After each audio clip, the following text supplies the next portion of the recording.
Olá, pessoal, muito boa tarde. Eu me chamo Beatriz, sou trabalhadora aqui do GPEC e eu tô aqui com vocês nessa tarde para a gente dar continuidade ao estudo sequenciado da obra Evangelho segundo o Espiritismo. Esse estudo a gente vem fazendo de forma sequenciada todo domingo, aqui no canal nesse mesmo horário, às 5 da tarde.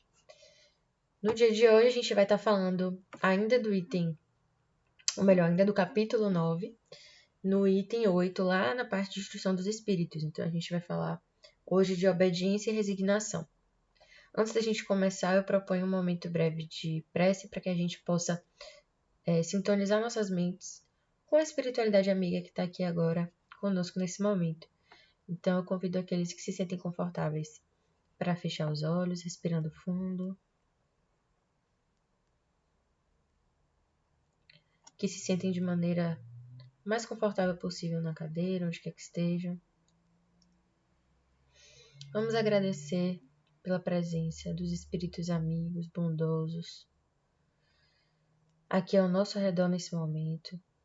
Eles que nos auxiliam em todo o intuito maior, em todo o intuito de estudo, de evolução moral.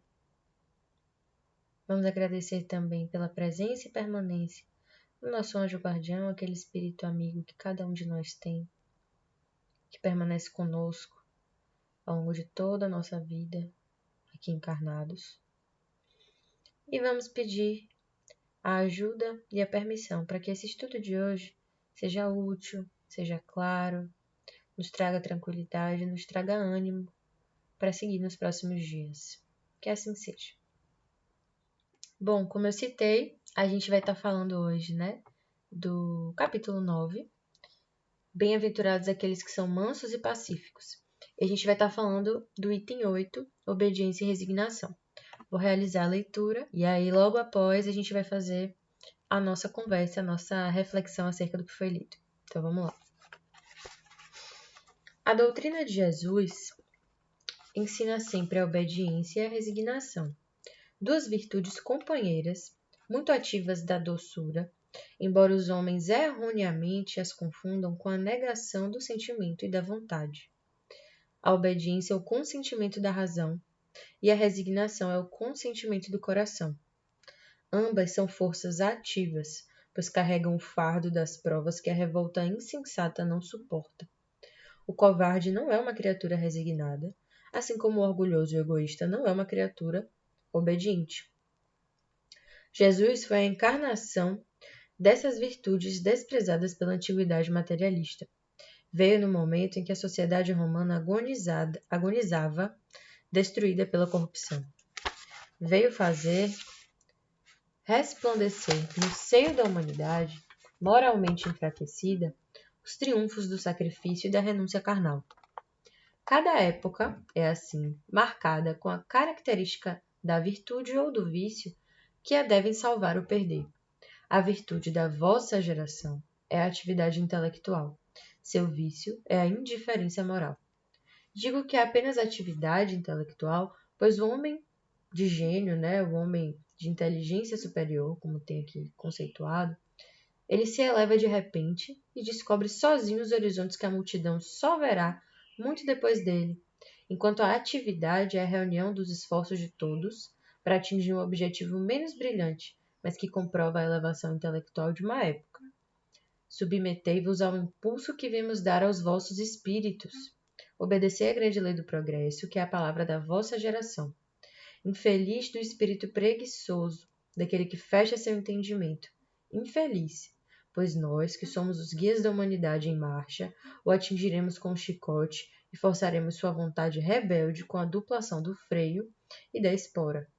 Toda resistência orgulhosa deverá ceder cedo ou tarde, mas bem-aventurados aqueles que são mansos, pois receberão com doçura os ensinamentos. Esse texto é bastante importante, bastante forte também. Além de uma crítica, ao materialismo e à indiferença, a gente tem dois conceitos aí que são muito importantes, que são trazidos a fim de reflexão. O primeiro desses conceitos, então, vai ser a obediência, É natural a gente associar a obediência a uma passividade, a uma falta de vontade, como foi trazido aí no texto. Mas pensar dessa forma é muito reducionista, Então, na verdade, a obediência é o consentimento da razão. Vamos pensar um pouco mais a fundo sobre isso. A nossa razão, ela é composta por muitas camadas. Então, a minha razão vai ser algo que eu tenho como guia para as minhas ações, para minhas opiniões, minha concepção de vida de forma geral, né? É uma coisa que vai equilibrar a parte emotiva, a parte impulsiva da minha personalidade, né? Isso falando bem por alto, claro. A gente sabe que é um assunto bastante complexo, a noção de razão, filosoficamente falando, mas via de regra é algo como isso que eu acabei de dizer. Então, quando a gente age pela razão, a gente tende a agir com base em um raciocínio que ele tem início, meio e fim. Para agir com racionalidade, a gente tem que ver um motivo lógico para as coisas, a gente tem que ter uma noção mais esclarecida da situação e a gente precisa ver um motivo para estar fazendo aquilo que a gente vai fazer. E por que então que a obediência é o consentimento da razão? Porque a obediência é uma escolha. Então a gente obedece quando a gente vê motivo, vê realmente lógica para isso. Claro que existe aquela noção de que a gente obedece quando a gente tem medo, quando a gente é obrigado a algo, né? Mas isso aí está muito mais pro lado da submissão, não da obediência.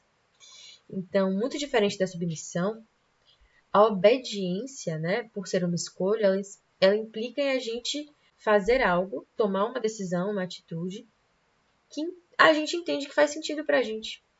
E Lázaro ele vai trazer esse conceito da obediência justamente para falar da grande lei do progresso, né, a qual todos nós somos submetidos de fato.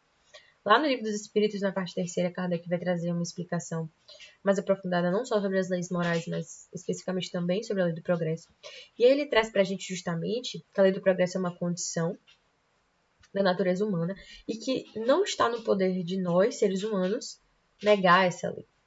Né? Então Kardec vai dizer que é uma lei viva, que justamente por ter uma ação tão definitiva, ela pode ser até atrasada, mas nunca anulada. Então a gente pode atrasar o nosso progresso, mas a gente não pode impedir o nosso progresso, né?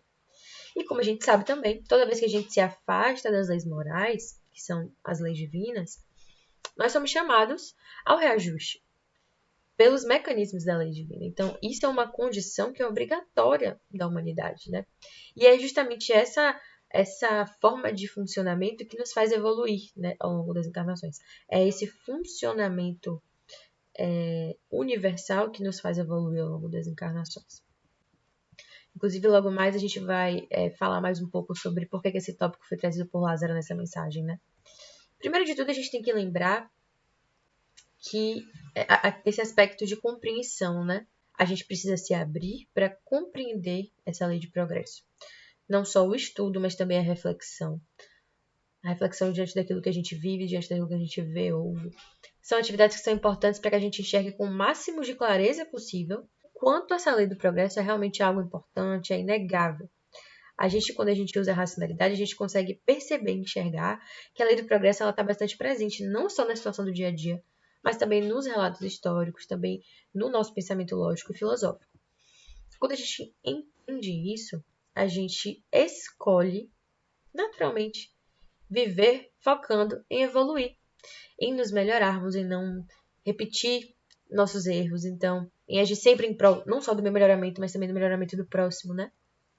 O melhoramento da sociedade que me rodeia, o crescimento dessa sociedade. Então, agir dessa maneira é justamente obedecer à lei do progresso. Isso aí é sinônimo, inclusive, de evitar sofrimentos futuros, é sinônimo de priorizar a nossa trajetória evolutiva individual e coletiva. E aí a gente tem o segundo conceito que Lázaro trouxe. Vai ser o conceito, então, da resignação, né? Resignação é um termo que nem todo mundo, às vezes, consegue entender também com completude, com clareza, é um termo bem amplo. Mas, de forma geral, ele traz a ideia de aceitação daquilo que é imposto a nós pelas condições em que vivemos. No caso em que estamos falando, aquilo que é imposto a nós pelas leis divinas. Então, a resignação ele vai trazer uma ideia de conformismo com o que acontece com a gente no presente. E aí, uma atitude resignada, então, o que é que ela vai compor, né? Ela vai compor, então, uma ação de alguém que sabe que é um motivo para aquilo estar acontecendo. Se eu sei que tem um motivo para aquilo de difícil, de ruim que acontece para mim hoje no presente, não vale a pena eu sentir raiva, desespero, inconformismo, revolta. Justamente por isso que Lázaro disse que a resignação é o consentimento do coração. Por que a resignação e a passividade não são sinônimos? Resignação e passividade não são sinônimos. Porque, veja, só agindo com resignação eu consigo dar espaço no meu coração, ou seja, dentro dos meus sentimentos, para agir hoje de uma forma que eu evite o sofrimento futuro. Então, vamos pensar num exemplo. Eu, Beatriz, hoje posso me encontrar, né? Em uma encarnação repleta de dificuldades, repleta de sofrimentos, repleta de desafios, repleta de pedras no meu caminho. E com o conhecimento e a racionalidade que eu tenho, né? Que eu busco ter, porque isso é um esforço, né? Que a gente tem que fazer. Eu sou capaz, então, de entender que minhas vivências passadas e o meu estágio evolutivo atual são justamente os motivos para eu estar vivendo essas dificuldades. Então, não é basicamente algo simples como eu sou injustiçada, eu sou uma sofredora, Deus não tem misericórdia comigo. Não, muito pelo contrário. Eu me coloquei no passado, na situação que eu me encontro hoje. Eu fiz aquelas escolhas no passado e eu não tenho, então, como não viver esses desafios hoje.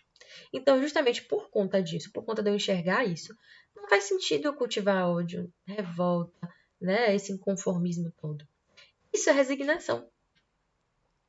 Então, eu escolho focar em agir com obediência à lei do progresso e eu tomo atitudes no presente que vão me poupar sofrimentos futuros. A gente precisa trabalhar nossa vontade de estudar, refletir, aumentar nosso conhecimento, buscar lógica nas coisas, sempre de forma aberta. E só depois disso a gente é capaz de entender e, portanto, obedecer naturalmente à lei do progresso. Né? Em seguida, então, a gente vai poder agir com resignação, né? Ao invés de nos revoltarmos com os sofrimentos presentes, a gente então vai escolher nos melhorarmos hoje para evitar os sofrimentos futuros. Olha que coisa, olha como faz sentido, né? Essa linha de pensamento, né? E aí, com isso, a gente consegue agora voltar nossa atenção para o fato de que Lázaro se referiu aqui à lei do progresso, naquele momento, naquele século. Vamos pensar. A lei do progresso ela vai abarcar não só a evolução moral, mas a evolução intelectual também do espírito. O momento da codificação desse livro, século XIX, foi marcado por um cientificismo e materialismo que são bem profundos, foram bastante profundos. Ao mesmo tempo que trouxeram muitos avanços em inúmeras áreas do conhecimento, também trouxeram um regresso muito grande no que diz respeito à evolução moral trazida por Jesus, né? Lá em seu tempo encarnado. Então, o foco excessivo em algo sempre traz deficiência em outro aspecto. A gente sabe disso, né? Na balança das coisas. Nesse caso, esse cientificismo com a noção gloriosa de busca da explicação de todos os fenômenos através do olhar materialista, ele resultou na falta de humildade e em uma certa intransigência da comunidade científica. Algo que se reflete até os dias de hoje, em certo ponto, né? Como a sociedade como um todo passou naquela época a valorizar como nunca essa comunidade científica, a sociedade como um todo sofreu esses mesmos efeitos. Então, essa mensagem ela vai ser um chamado de atenção genuína aos fenômenos. É um chamado a mente aberta e coração aberto. É um chamado a baixa da nossa guarda. É um chamado a realmente enxergar de forma não reativa, ou seja, a compreensão lógica, com boa vontade, para que a gente alcance através disso a obediência e a resignação. Não de forma passiva, não de forma cega, mas de forma bastante racional. Então, vamos perceber que mesmo que estejamos hoje no século XXI, né, em pleno século XXI, a gente tem esse chamado ainda bastante necessário, bastante atual, né? E aí, com isso, eu gostaria de finalizar aqui essa reflexão. Espero que tenha sido útil para vocês. Eu sei que para mim foi bastante. Eu gostaria de agradecer pela presença de todos vocês aqui hoje e de chamar vocês para que no próximo domingo a gente possa continuar esse estudo, essa reflexão, essa troca de conhecimentos. Um bom domingo a cada um de vocês e uma boa semana a todos.